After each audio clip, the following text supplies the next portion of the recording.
Good morning बच्चों। आज हम ऑर्गेनो सल्फर कंपाउंड्स के बारे में पढ़ेंगे।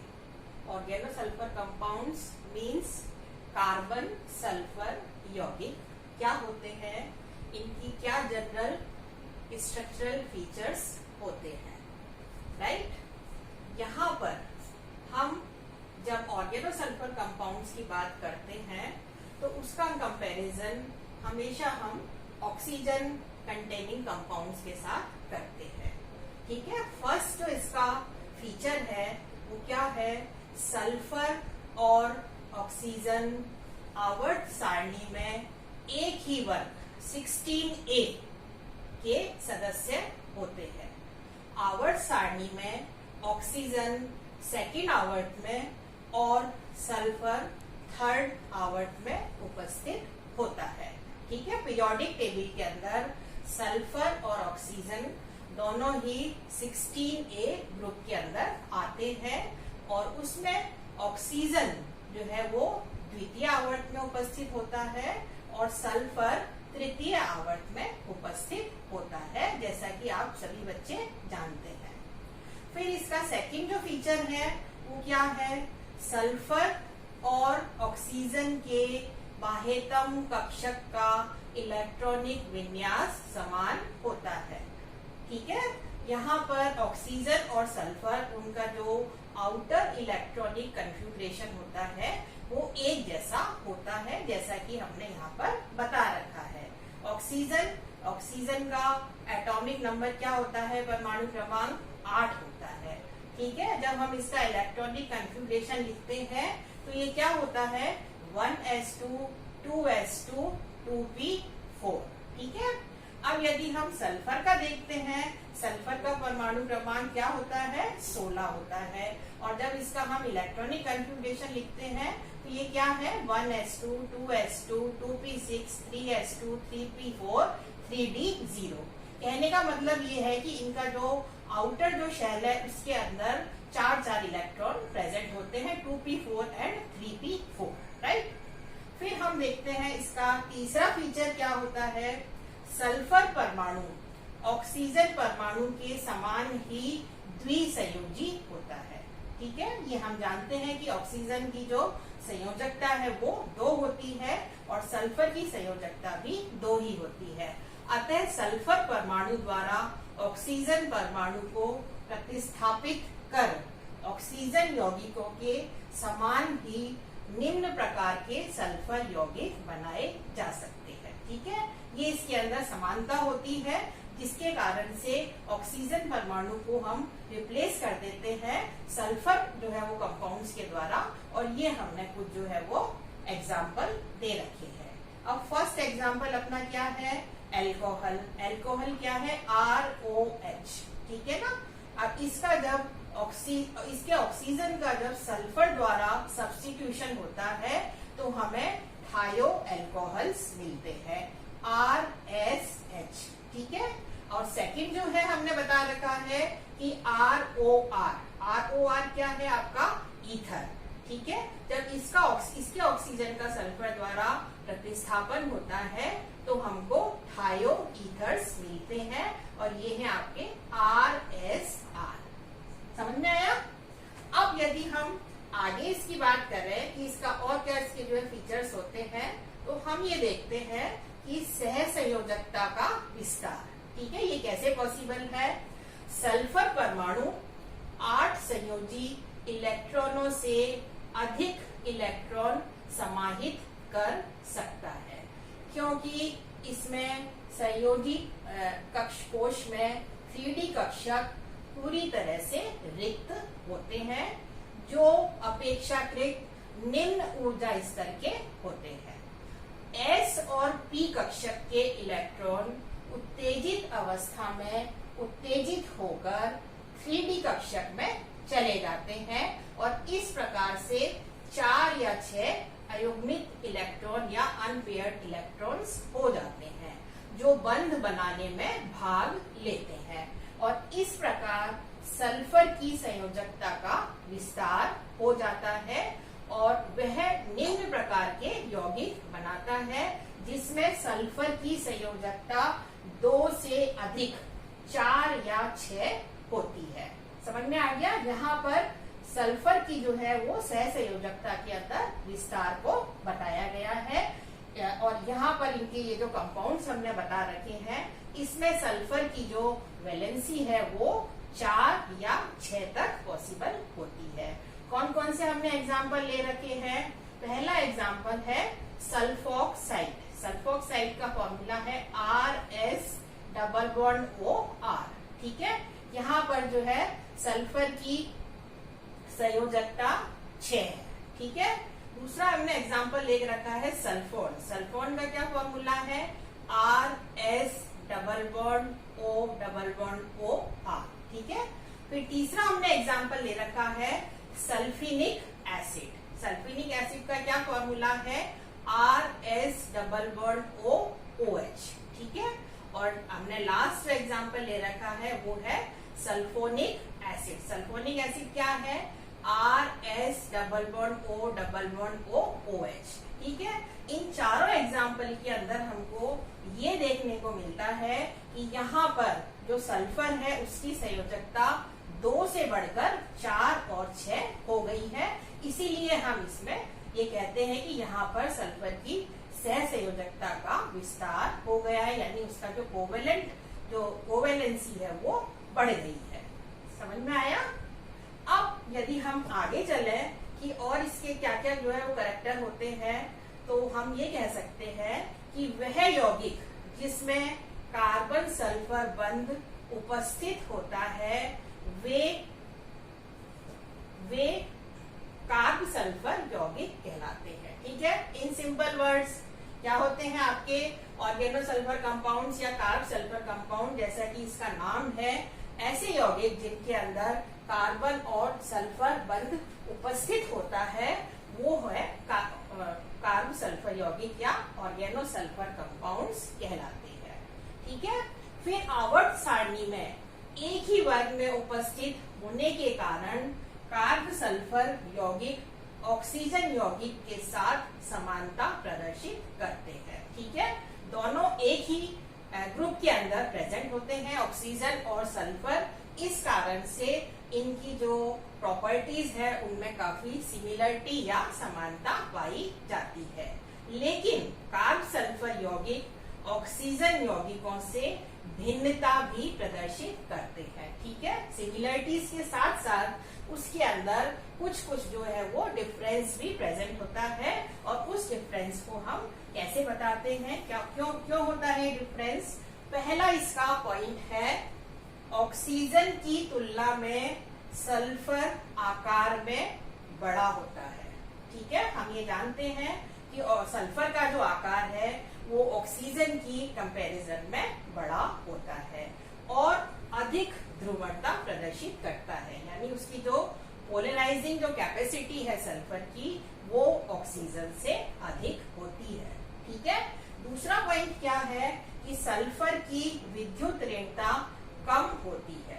ठीक है, इन कंपैरिजन टू ऑक्सीजन जब हम सल्फर की बात करते हैं तो सल्फर की जो इलेक्ट्रोनेगेटिविटी होती है वो ऑक्सीजन से कम होती है।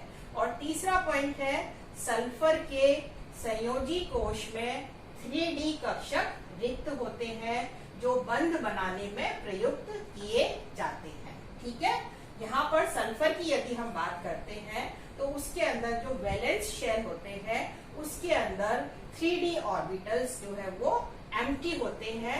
इसके कारण ये जो है बंध बनाने में काम में लिए जाते हैं। तो ये जो 3 पॉइंट्स हैं ये हमने डिस्कस करे हैं कि जो कार्ब सल्फर यौगिक हैं वो ऑक्सीजन यौगिकों से किस तरह से भिन्नता या डिफरेंस प्रदर्शित करते हैं। ठीक है, अब ये तो हमने ऑर्गेनो सल्फर कंपाउंड्स के जनरल फीचर्स या उनके जनरल कैरेक्टरिस्टिक के बारे में बताया है।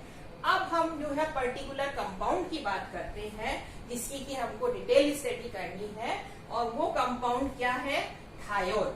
ठीक है, थायोल को हम मडकैप्टेन भी कहते हैं या थायो अल्कोहल भी कह सकते हैं। ठीक है, अब ये क्या होता है थायोल का सामान्य सूत्र RSH होता है। ठीक है, जो जनरल फॉर्मूला है दैट इज RSH। दूसरा है इसके अंदर कि इसकी जो क्रियात्मक समूह है वो इसके अंदर SH होता है। ठीक है, फंक्शनल ग्रुप क्या है इसमें SH होता है और इसे थायोल, मर्कैप्टो या सल्फ हाइड्रिल समूह भी कहते हैं। ठीक है, फिर हम देखते हैं कि थायोल एल्कोहल के समान होते हैं। ठीक है, इनकी जो प्रॉपर्टी है वो एल्कोहल की जैसी होती है, जिसमें OH समूह के ऑक्सीजन के स्थान पर सल्फर परमाणु उपस्थित होता है। ठीक है, इसकी जो प्रॉपर्टीज होती हैं वो थायोल की बिल्कुल अल्कोहल के समान होती है। अल्कोहल का फॉर्मूला है ROH और थायोल का जो फॉर्मूला है वो क्या है RSH। ठीक है, ये है आपका ROH। ठीक है, ऑक्सीजन का सल्फर के द्वारा जब सब्स्टिट्यूशन या प्रतिस्थापन होता है तो RSH बनता है यानी थायोल बनता है।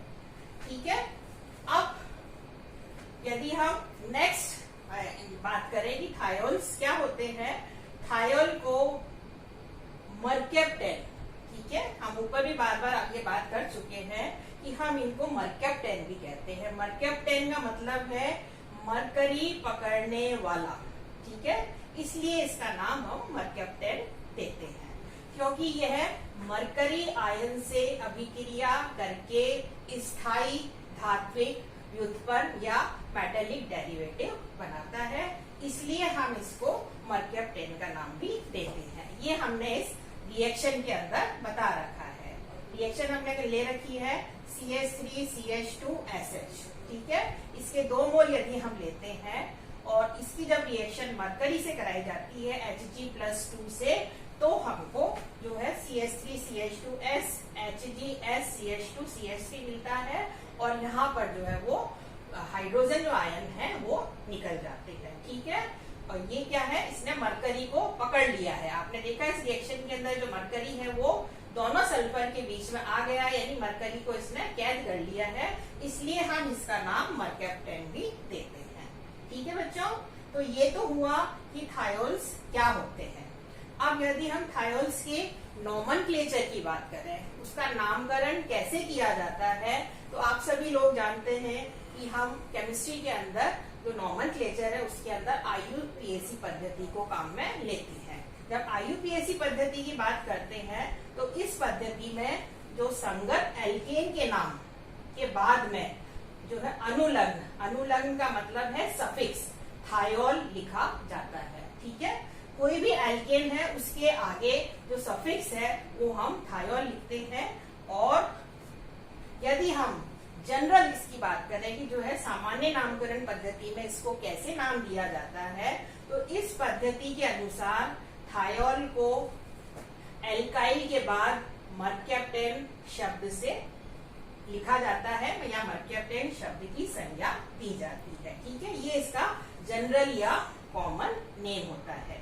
यहाँ पर हमने एग्जाम्पल देकर बता रखा है। एग्जाम्पल क्या है आपका CH3CH2SH, ये है इथाइल मर्कैप्टेन, ये इसका जनरल नाम है।